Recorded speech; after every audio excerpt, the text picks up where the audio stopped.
Welcome to Get Started Investing, a podcast where we help you learn to invest in 15 minutes or less. Each episode, we take one real-world business story and apply a key investing lesson to help you build your investor toolkit. If you are joining us for the first time, welcome. We strongly recommend that you scroll up and start at episode 1. And before we get started, just a reminder that Ren and I are not financial professionals. We are here learning like you, and nothing on this podcast should be taken as advice. With that said, let's crack on. My name is Bryce, and as always, I'm joined by my equity buddy, Ren. How are you going? I'm very good, Bryce. Excited for this new format. We hit the ground running last week. We continue this week asking what is in a name, or my alternative title for this episode that didn't get through you. A hedge fund by any other name would still invest the same. Yeah, no. A bit of Shakespeare inspiration for you. Yes, no. So if you have just joined us for the first time, today we're taking one news story and then we're going to actually take a step back and look at one key lesson to help you develop your investor toolkit. So Ren, what is in a name? Yes. The story, and 2 episodes in and I've already broken the format. Yeah. But rather than taking one story, there's 3 stories that are from all different parts of the world, but at its core, they're all really the same story. And it's regulators are cracking down on greenwashing. Yep. Now, for people who are unfamiliar with the term greenwashing, 25 words or less. 25 words or less. That counts as words. Misleading statements or marketing sort of activity by funds based on their sort of credentials in the ESG and sustainability space. And we've all seen greenwashing when we're consumers, when we go to the shops and we see companies put a bit of marketing spin on what they're doing environmentally. This is that in an investing context. Yeah. Fund managers putting a sustainable label or a green label on their funds, which may be not warranted. It's in vogue to be sustainable. Oh, it's very in vogue. Yes. Yeah. So there's been so much money flowing into the sustainable investing space, hundreds of billions of dollars a year, and regulators are now cracking down. So the 3 stories, Bryce, if I can take you back to the 1st of June, in America, the SEC, the regulator over there, proposed updating the name rule to include ESG factors. Now, the name rule basically says if you call your fund something, at least 80% of the assets need to be invested in that way. If I call myself a US Treasury bond fund, at least 80% of the investments need to be in US Treasury bonds. If I call myself a solar energy fund, at least 80% of the investments need to be in solar energy. Fair call. Traditionally, sustainability, green, ESG weren't covered by the name rule. The SEC have proposed that they should be.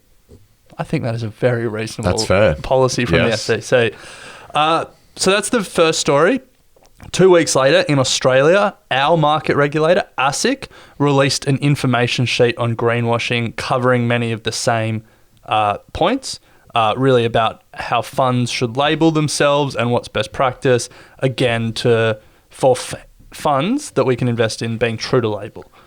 And then a week after that, on the 21st of June over in Europe, the European Union regulators agreed on new reporting and disclosure rules to combat greenwashing. So 3 separate stories, but really all one big story.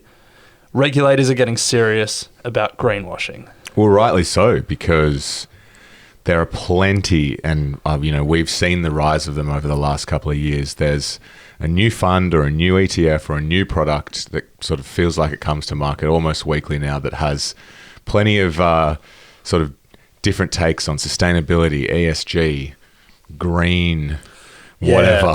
Well, Bryce, let me ask you, what's the difference between sustainable, ethical, green, responsible, conscious, and impact?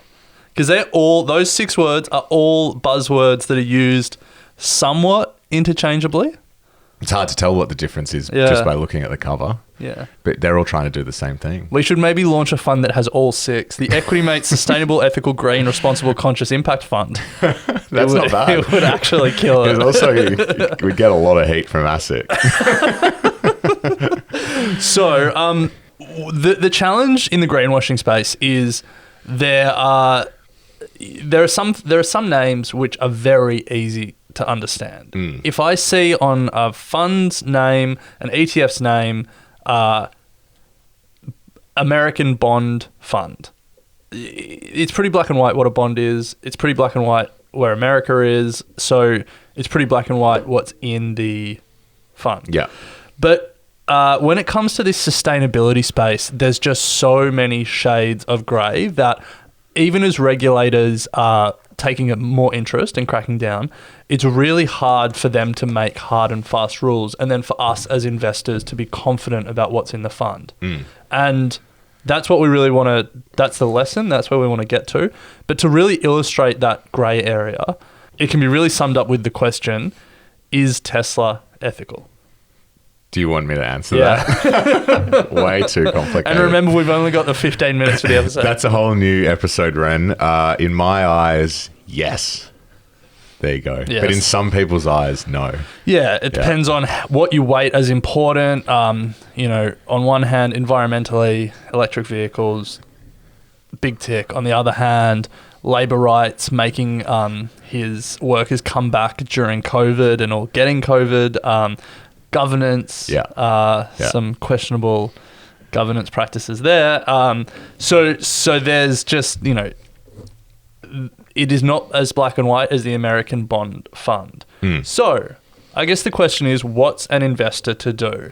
Names can be confusing. Regulators are looking at it, but it's tough to I guess figure out just from the name what the strategy is or what they're holding. And when you put two value funds next to each other or two ethical funds next to each other, what's the actual difference? So that's what we want to get to. How can we figure it out? Yeah.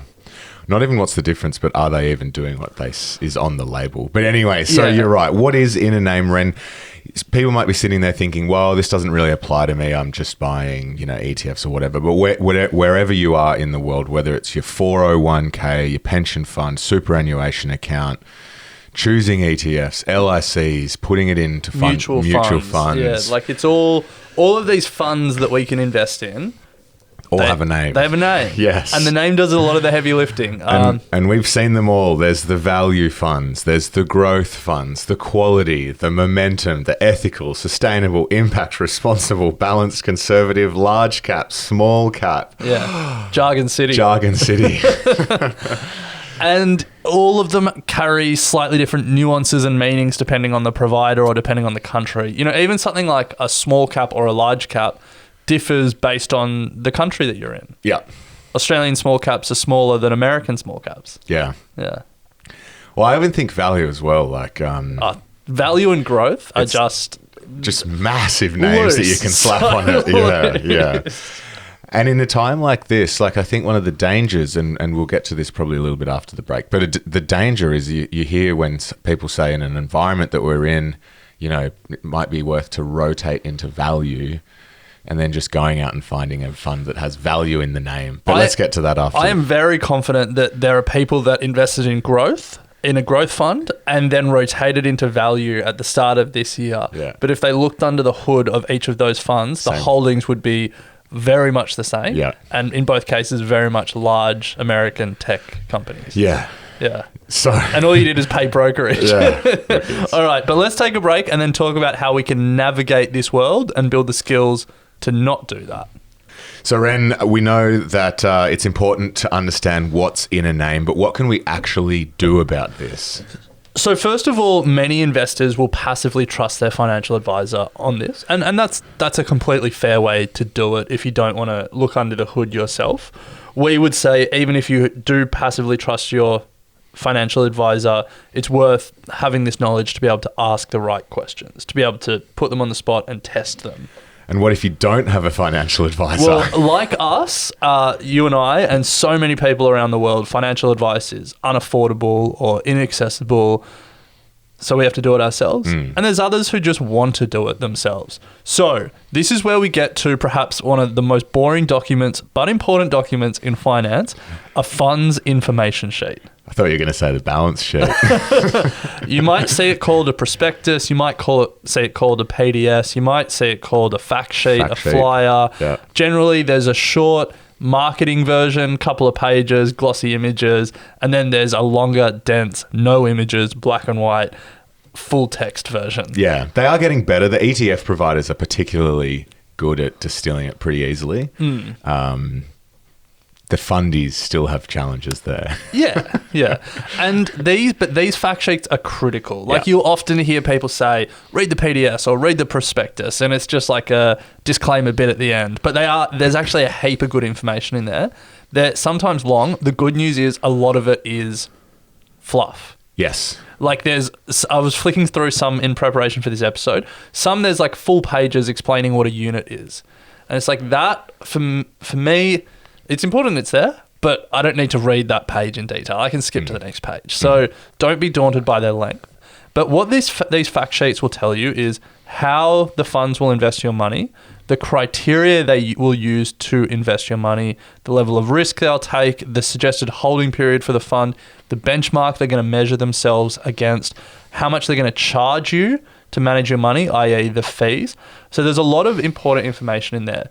But I think, if we go back to what we're talking about in terms of the greenwashing point and what's in a name and how we can understand if they're actually true to label, when you get to how they will invest your money, there's a wide range of levels of detail, descriptions, and sometimes it's because, different funds, they want to be loose because they want flexibility. Yeah. But let's say you want to invest in an ethical or a sustainable fund, what you want to see is the criteria that they judge ethical or sustainable by. And we've pulled some out, so let's get to these examples because I think it just illustrates how specific some will be and then how general some others will be. So we've got one here from Global X. They're a provider of ETFs. They have a wind energy ETF listed in New York. And the description is an index designed to track the performance of companies that have significant exposure to the field of wind energy technology. So far you'd think wind energy in the title. Seems like they're building one. What's next? Well, what companies are they actually involved in? So according to Global X, they're going to be investing in companies in the following wind energy activities. So there's wind energy systems, wind power production, wind energy tech, and wind power integration and maintenance. And then the next bit becomes the most important bit because this is how they classify companies that fit in. Each company is classified as follows according to the extent to which it generates revenue from wind energy activities. Pure Play derives at least 50% of its revenue from wind energy activities. Pre-revenue has primary business operations in wind energy activities, but doesn't currently generate revenue. So basically, it's either a startup that's in the wind energy space, or it can be a big company that has to get at least 50% of its revenue from wind energy. So like a diversified power generator that has a couple of wind turbines, but also has a whole bunch of other energy assets, probably not making it into this fund because it doesn't hit that 50% of revenue threshold. Yeah. So that's a really clear metric to know, okay, I know that there's a whole bunch of companies that won't be in that might have some wind turbines because they're not that 50%. So tick. Well, it's not tick or cross. It's just like knowing what you're investing in. Yeah, it's not as it seems true to label. Yeah. So that's an example, and obviously it's quite a specific ETF, wind energy. But that's an example of like a really clear, okay, I've read 4 lines and I know I've got a pretty good idea of what they're investing in. Then there's another one listed in the US, 1919 Socially Responsive Balanced Fund. Bit of a generic name, but I think this was an example where it's a little bit more generic. They've got socially responsive factors considered include fair and reasonable employment practices, contributions to the general well-being of the citizens of its host communities and countries, and respect for human rights, efforts and strategies to minimize the negative impact of business activities and preserve the Earth's ecological heritage, avoidance of investments in companies that manufacture nuclear weapons or weapons of mass destruction, and derive more than 5% of their revenue from the production of non-nuclear weaponry, or derive more than 5% of revenue from production of sales of tobacco. Very broad. Or have significant direct exposure to fossil fuel real assets. So what you can take from that is there's a lot of general statements, human rights, well-being, weaponry. The one thing that they're explicitly excluding, or the two things, are tobacco companies and weapons companies. But then even like fossil fuels, significant direct exposure to fossil fuel real assets. It's not perhaps as clear as some of the other funds where it's like no revenue from fossil fuels is acceptable. That revenue threshold you often see. But again, it's like, all right, well, then the question becomes, I probably need to do a bit more digging into this manager, listen to what the manager says. Do I like how they talk about, sustainability and ethical investing? Yeah. So I think they're just two examples of when you dig under the hood in that dense and somewhat boring document, there's some really good insight into what's actually behind the name. Yeah. How they're actually going to invest my money. Yeah.